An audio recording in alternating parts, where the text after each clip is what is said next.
Hey everyone, welcome back to another video. Today we're going to have a look at anti-differentiation.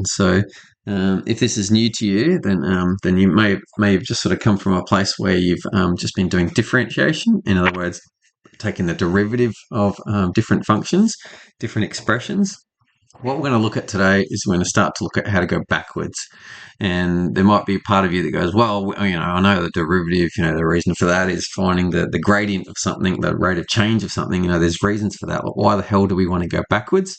We'll get into that a bit later. First, we need to get your skills up with knowing how to do an antiderivative. But it might come as a bit of a shock, but anti-differentiation is actually way more powerful than differentiation. So there's enormous applications that come from antiderivatives, and so we'll get to that when we get to that. First, we need to understand how to do them. Okay, so let's just go back to differentiation for a second. So just looking at this table on the left here, let's have a look at the derivative of different things, and then we can sort of have a look at the antiderivative is, because we're just essentially going backwards. And what you'll see is that with differentiation, it comes from first principles, like it comes from a definition that we can always apply that same definition. And then we've also got product rules and quotient rules and chain rules to help us find derivatives. But just about all of anti-differentiation comes from just being clever and being smart and looking for patterns and figuring out, well, if we know that it does this going forwards, then what should it do going backwards? And so a lot of it is just sort of working backwards. So it's a little bit more tricky. So let's have a look at this. So f of x, if f of x is x to the power 7, what's the derivative? We know that when you find the derivative, that 7 comes down the front, x, and the power goes down by 1. Okay, I'm just going to keep down this list, and I want you to start thinking about what would the reverse of that be. Okay, x to the power 13. So the 13 comes down the front, x, and that 13 goes down by 1. It goes down to 12. And you're looking for the pattern here. What's the derivative of x to the power 13 plus 9? That'll be 13x to the 12, and the derivative of 9 is just nothing, so it just stays as that. Next one down, what's x to the power 13 plus 3? That'll be 13x to the 12. That's derivative of x 13. What's the derivative of 3? 0. Okay. And I think you get what I'm doing here, and hopefully you do. And then 13x to the power 12. What's the derivative of 2 pi? 2 pi is just a number, a constant, so the derivative is just 0, and so it's just that. So now that we've done that, let's have a look at this, and let's have a think about, well, how do we go from there to there? How do we go from there to there, etc.? What is the sort of the magic sauce here? What are we doing? And basically, what's happening? Well, the power. So that power has gone up by 1. So that's gone from x6 to x7. So we raise the power by 1. But can you see how we've got that 7 in the front there? We've got that 7 in the front. Well, that needs to disappear when it's going backwards, when we're going backwards. So what we need to do is we need to sort of divide by whatever we raise that power by. Okay, so that's what I'm sort of writing down here. That's 7 times 7, I guess, is what's happening here. And so when we find the antiderivative of something, that what we do is we raise the power by 1, and then we divide by whatever we just raised that power to. Okay, so in that case, raising by 7. I've just taken that 7 out the front if you're wondering why that's times by 7. I've just made that 7 as that there. Okay, and that'll cancel out with the original one. Okay, and so what happens in general, that wasn't very well explained at all. I apologize for that, but you'll see why if you look at different things. What happens is that any time we've got, so I'm just looking over here now, I'm looking at what the antiderivative, that's the notation there, that squiggly line is the integral line, and the dx tells you, that dx there, that tells you what am I integrating with respect to, what's the variable that I'm using here. Okay, so when you're doing integrals or antiderivative, you need to write both the squiggly line, which indicates an integral, and the dx tells you what the variable is. So you need both of those parts. Very, very important. If you don't write the dx, you would lose marks and you'd be incorrect. And you'll see the further we get into it, the more important that dx becomes. And so what happens is the antiderivative of x to the power n, what happens is the power goes up by 1, with derivatives that went down by 1. So we increase that value by 1. And then we also divide by whatever we just raised that power to. So 1 over n plus 1, x to the n plus 1. We do that 1 over n plus 1 to get rid of the number that comes down the front. Because if you look at the derivative of this junk here, if we look at the derivative of all that, what would happen? Well, that n plus 1 would come down the front. So the derivative would become n plus 1 over n plus 1 x, and then the n plus 1 will go down to n, and that all disappears, and it just becomes x to the n if we took the derivative of that. So I hope that makes sense. And so that is that's the antiderivative of x to the power n. A couple of properties for us before we sort of hack into some examples, that if you've got antiderivative of two functions, f of x and g of x, and they're added together. I should also put minus in there as well, so plus or minus. If you've got functions that are added or subtracted with each other, then you can break those two things up. So that would be the integral of f of x dx plus or minus, doesn't matter what it is, the integral of g of x. So you can break those two things into pieces as long as they're added or subtracted. You cannot multiply or divide two functions, but you can split them apart when they're added and subtracted. Okay, so that is totally fine. If you've got the integral of a f of x, so looking at this one now, a f of x, if you've got a constant a, so a number, that a can come in and out of an integral. So that a can instead sit out the front of that integral, and it can be written like that. So if a is some constant within the real world, then that a can just move in and out of the function freely. That is totally fine. And lastly, what about if you've got a linear term? So if a and b are real numbers, if you've got a linear expression there raised to the power of n, then we can also figure that one out. And so that will be equal to 1 over, just do this over here, ax plus b. Again, that power will go up by 1, n plus 1. Then we divide by n plus 1 as well, same thing as before. And also that a, if you think about the chain rule, if we sort of went that way, we would, using the chain rule, we would multiply by a. So when we're finding the antiderivative, we're dividing by a. And so that's the antiderivative there. So that's sort of some starting rules for you before we sort of start antidifferentiation. The only other thing that I've done here is that going from here, this 13x to power 12, going back to here, can you see the antiderivative of all of these? It could be, you don't know if there's a constant in there. It could be plus 9, it could be plus 3, it could be plus 2 pi. And so when you're finding the antiderivative things, we always have plus c. So those there plus c. Every time you're finding an antiderivative, you must do plus c, because there could be a constant that's being differentiated and that just becomes 0, and so you don't know. So you must always write plus c. C is just any constant that's applying. Okay, so hopefully that all makes sense. I've zoomed through that pretty quick there. Let's look at some examples, because it's really clear when you see a couple of examples. So let's have a look at this. This is equal to, so again, what I'm going to do, I'm just going to show you, I'm going to bring that -3 out the front, all right? So what I was just talking about before, any constant number that's multiplied by our function, you can just bring that out the front of the integral. And it just sits out the front as a multiple there. So, all right, so that's -3, so I'll leave that -3. And then let's now integrate x to the power 6. So x to the power 6, that 6 goes up to a 7. And then we're going to divide by 7 there. Okay, I'll just put it in brackets so you can sort of see what's going on there. And then plus c, because we've just taken the antiderivative there, plus c. And if I just clean that up a little bit, that would be -3 over 7, x to the power 7 plus c. It's always good to check. I won't be doing this every time, but if I took the derivative of that now, it's important to check that the derivative of that will be equal to that.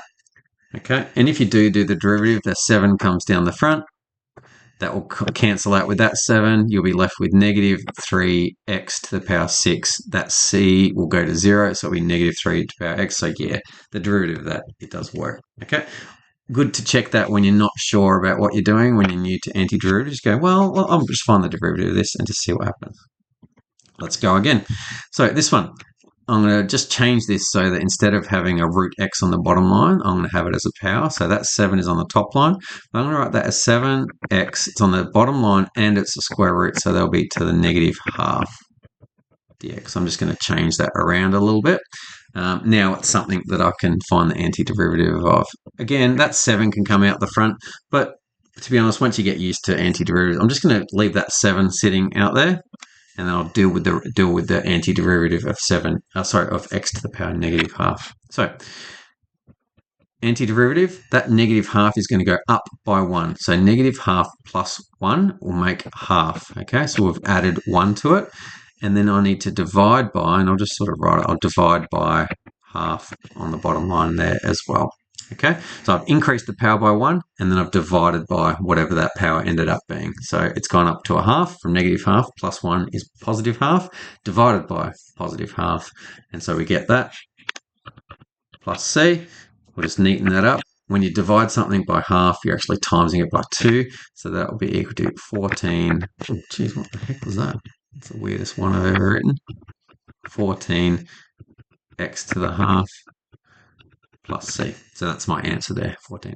You could also write it as 14 root x plus c. Probably a bit neater, a bit nicer. So that's that one. Let's keep going. In this one, we've got different parts to it. We've got this part, we've got that part, we've got that part, we've got that part, all added together. And if you remember, one of our properties is that when you're taking the integral of something that's got added or subtracted bits, you just do one bit at a time. And that's fairly intuitive. Same as derivatives, you can just do one piece at a time, okay? So 3x squared, what's the antiderivative? Well, I'll have the 3 there. We're going to go x, that 2 goes up to a 3, and we're going to divide by 3. So I'll just chuck that there. So that's the first bit done. Minus 7, that's x to the power 1. Just remember that. So it's going to go up to x to the power 2, and then we're going to divide by 2. So 1/2 sitting there. Plus, that's 1x there. 1x to, oh, that's strange that anyway, I'll do what I've written there. That's really weird that I've written negative 7x plus x. I must have miswritten it, but that's okay. We'll keep going with what's written. So that goes x to the power 2, because that 1 goes up to a 2, and then we divide by 2. That's half x squared. And then 9, any sort of constant goes up to that, because remember that's 9x to the power 0. So that we'll have that 9 there. X goes up to 1, and then you divide by 1, so it's just 9x. Okay, and then of course we need to do plus c, and so we need to make sure we always, when we take an antiderivative, do that. Let's tidy it up. That 3 and that third cancel out, so that's just x to the power 3.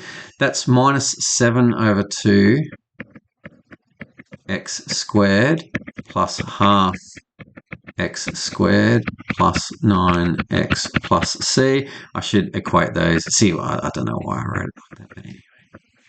Negative 702 plus 1 over 2, so that is negative 6 over 2, which is negative 3x squared plus 9x plus c. Done. Okay, sorry about that silly question. Not sure what my brain was doing. Let's have a look at this next one. In this one, there is no quotient rule in antiderivatives, in integrals. We can't do a quotient rule, so don't try to do a quotient rule here. It doesn't exist.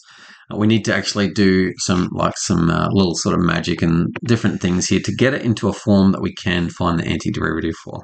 What we can do is we can divide everything by x squared. So we can do this as x to the power 5 over x squared minus 2x over x squared plus 1 over x squared. Okay, so I've just sort of divided everything up, because remember with fractions, if you got 2/5 plus 1/5, that's equal to 2 plus 1 over 5. Fractions work like that. So whenever you've got sort of a common denominator, you can add or subtract things, you can break things up or put them together however you like. So I've just broken that up. I've divided everything by x squared. And then I can simplify that. What is that? That's the integral. x5 over x2 is x cubed. Minus 2, x1 over x2 is x to the negative 1. Oops, I just realized we won't be able to do this yet. I'll come back to this in a second, or I'll just give you a little surprise. And then plus 1 over x2 is x to the negative 2. I've just realized I've done a question that I can't give you the answer for yet. Anyway, let's keep going. So I've now got that in a form that I can find the antiderivative. X cubed, what happens there? Well, the 3 goes up to a 4, and then I divide by 4, so a quarter x4. Look at this. Maybe I'll leave this as a little surprise here. X to the negative 1, right? Well, let's write this. I'll just show you. X to the negative 1. Negative 1 increases it, goes up to 0, and then I divide by 0. Greg, what have I done? Yeah, that's supposed to be 0 then. It's missing 0. 0. I'll leave that there for just a second. And then X, that negative 2 goes up to a negative 1, and then I divide by negative 1. Okay, so we've got that there, plus C, and that's 1/4 x to the power 4. Now, this divide by 0. So can you see how there's a divide by 0 here? I'll just give you a little clue as to what's sort of coming up in a future video. I didn't realize that I'd done it in this question. That was silly. But anyway, 1 over x, the antiderivative of 1 over x is actually log e. You might remember that from when we did derivatives of logs anyway. But that's going to be equal to minus 2 log e x. So that's a little surprise for a future video. You might have remembered that anyway. 1 over negative 1 is negative, so that's minus 1 over x plus c. So that's the antiderivative of that. Hopefully that made sense. Sorry about that little boo-boo. I probably introduced something earlier than I should have. Let's just do a couple more examples just to make sure you're feeling good. So this one is a linear expression there, raised to a power, and so we know how to do these ones. If you remember what I spoke about here, we're looking at this equation up here. So let's do that. So what we do is the following. What we do is we write 3x plus 1. We increase the power from 7 up to 8.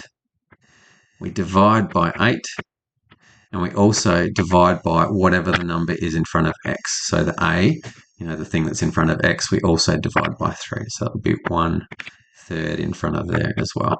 Okay, so that's the answer, plus c. We'll just tidy it up. And so that's 1 over 24, 3x plus 1 to the power 8 plus c.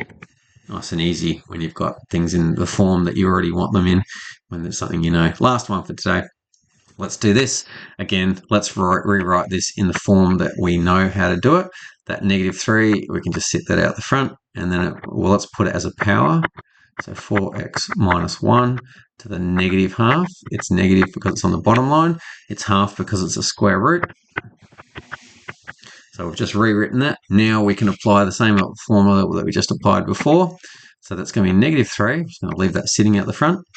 I'm giving myself a bit of space, 4x minus 1.